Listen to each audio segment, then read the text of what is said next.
বিসমিল্লাহির রহমানির রহিম। আসসালামু আলাইকুম। স্বাগত জানাচ্ছি সবাইকে দেশ বিদেশের রান্নাঘর থেকে। আশা করি আপনারা সকলেই ভালো আছেন, সুস্থ আছেন। আজকে আমি আপনাদের সাথে করলা ও চিংড়ি মাছের একদম নতুন একটি রেসিপি শেয়ার করব, যার নাম হচ্ছে করলা চিংড়ি কোরমা।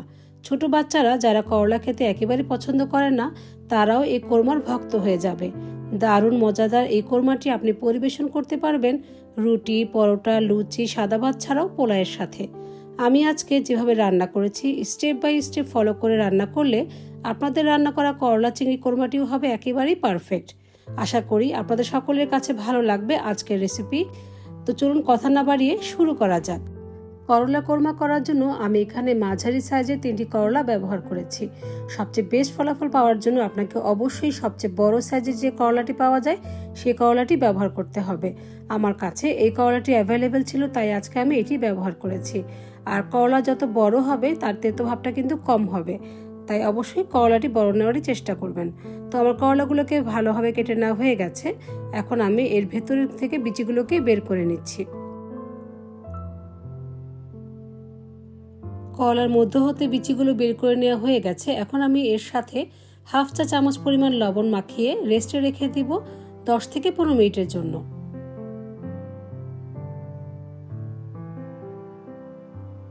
এখন চলে যাচ্ছি এই করলার ভেতর ব্যবহার করার জন্য চিংড়ি মাছের পুর তৈরি করার জন্য। আর সেই জন্য এখানে আমি প্রায় 10 থেকে 12টির মতো চিংড়ি মাছ নিয়েছি। মাছগুলোকে আমি খুব ভালোভাবে কেটে ধুয়ে পরিষ্কার করে নিয়েছি। এখন মাছগুলোকে ছোট ছোট করে কেটে নিব।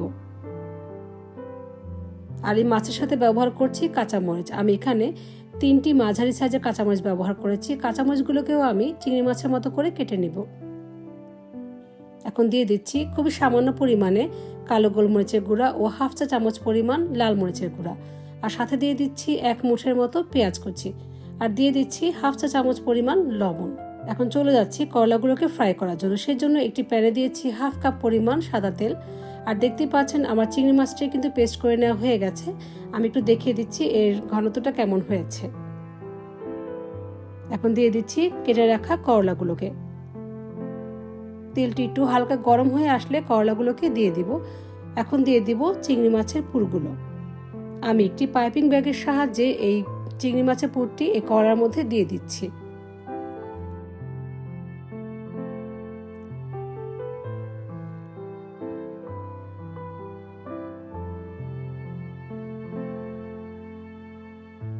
চিংড়ি মাছের পুরগুলো দেওয়া হয়ে গেলে এখন এপিট ওপিট করে ভেজে নিব 1 থেকে 2 মিনিটের মতো সময় নিয়ে।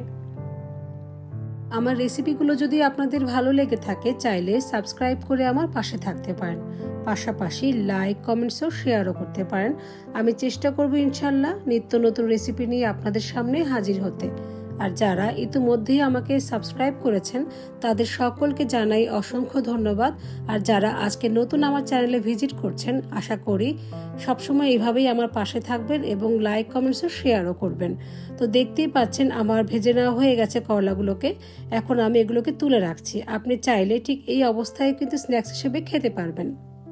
করলার কোরমা করার জন্য এখন এটি মশলার পেস্ট করে নেব। আর সেজন্য এখানে দিয়েছি হাফ টেবিল চামচ পরিমাণ সাদা তেল, দিয়ে দিচ্ছি স্লাইস করে রাখা একটু আদা, 3-4টির মতো রসুনের কোয়া, 2টো কাঁচা মরিচ কুচি, দিয়ে দিচ্ছি প্রায় হাফ কাপ পরিমাণ পেঁয়াজ কুচি এবং দিয়ে দিচ্ছি 1/4 কাপ পরিমাণ কাজু বাদাম। এখন সবকিছুকে খুব ভালোভাবে একটু ভেজে নিতে হবে। দিয়ে দিচ্ছি 1 চা চামচ পরিমাণ আস্ত জিরা। একটু নেড়েচেড়ে ভেজে নেওয়ার পর এখন দিয়ে দিব মাঝারির চেয়ে একটু বড় সাইজের একটি পাকা টমেটো। এখন সবকিছুকে আবার খুব ভালোভাবে ভেজে নিব সফট হওয়া পর্যন্ত। এর মাঝে আমি কিন্তু একটু লবণও ব্যবহার করেছি, যা কোনো কারণে ভিডিওতে স্কিপ হয়ে গেছে। তো সবকিছুকে ভেজে নেওয়ার পর এখন আমি খুব ভালোভাবে মিহি পেস্ট করে নিব।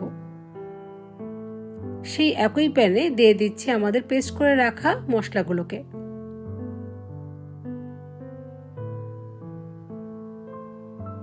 খুব ভালোভাবে ভেজে কষিয়ে নিতে হবে। দিয়ে দিচ্ছি 1 চা চামচ পরিমাণ লবণ। আর অবশ্যই লবণটা আপনাদের টেস্ট অনুযায়ী ব্যবহার করবেন। এখন যে বাটিতে আমি মশলাগুলোকে পেস্ট করে রেখেছিলাম সেই বাটিটি ধুয়ে একটু পানিও দিয়ে দিচ্ছি। এখানে 1/4 কাপ পরিমাণ পানি রয়েছে। পানিটি দেওয়ার পর খুব ভালোভাবে একটু কষিয়ে নিতে হবে। এখন দিয়ে দিচ্ছি টক দই। এখানে টক দই রয়েছে 1/3 কাপ পরিমাণ। টক দইটি দেওয়ার পর খুব ভালোভাবে সবকিছুকে মিক্সড করে নিতে হবে। আর যে বাটিতে আমি টক দই নিয়েছিলাম সেই একই বাটিতে অল্প পরিমাণে পানি দিয়ে এই মশলার পেস্টের মধ্যে দিয়ে দিচ্ছি। এখন ঢাকনা দিয়ে ঢেকে অপেক্ষা করব 2 থেকে 3 মিনিটের জন্য। ফিরে এলাম মিনিট 3 পর। দেখতেই পাচ্ছেন মশলা থেকে কিন্তু পানি অনেকটা শুকিয়ে এসেছে এবং তেল উপরে ভেসে উঠেছে। আমি একটু লবণটি চেখে দেখেছি, লবণটি কম মনে হওয়ায় আরো 1/2 চা চামচের পরিমাণ একটু লবণ দিয়ে দিয়েছি।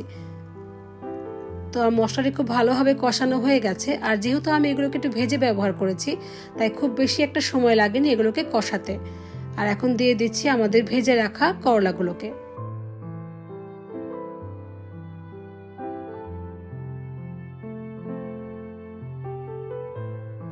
তো করলাটি দেওয়ার পর এখন ঢাকনা দিয়ে ঢেকে অপেক্ষা করব 1 থেকে 2 মিনিটের জন্য। ফিরে এলাম মিনিট 2 পর। তো এখন আমি করলাগুলোকে একটু উল্টিয়ে দিচ্ছি যেন অপর পিঠটিও ভালোভাবে সেদ্ধ হয়ে যায়।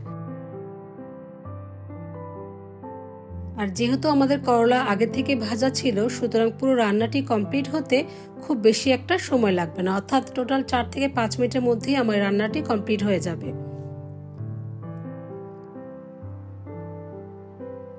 তো সবগুলো করলাকে উল্টিয়ে দেওয়ার পর এখন আমি এর উপর দিয়ে কিছু কাঁচামরিচ ছড়িয়ে দিব এবং কাঁচামরিচটি দেওয়ার পর ঢাকনা দিয়ে ঢেকে অপেক্ষা করব 2 থেকে 3 মিনিটের জন্য। তো ফিরে এলাম মিনিট 3 পর। দেখতেই পাচ্ছেন আমার করলা রান্না কিন্তু একেবারেই কমপ্লিট। আমি আজকে একেবারে ঘরে থাকা উপকরণ দিয়ে দুর্দান্ত স্বাদে একটি ইউনিক রেসিপি আপনাদের সাথে শেয়ার করেছি। আশা করি আপনাদের সকলের কাছে ভালো লেগেছে আজকের রেসিপি। আর যদি ভালো লেগে থাকে তাহলে অবশ্যই বাসায় একবার হলেও ট্রাই করবেন। আর চাইলে আমাকে জানাতে পারেন আপনাদের রান্না করা এই করলা চিংড়ি কোরমাটি কেমন হয়েছে। আপনাদের সকলের সুস্থতা কামনা করে আজকের মতো এখানেই বিদায় নিচ্ছি।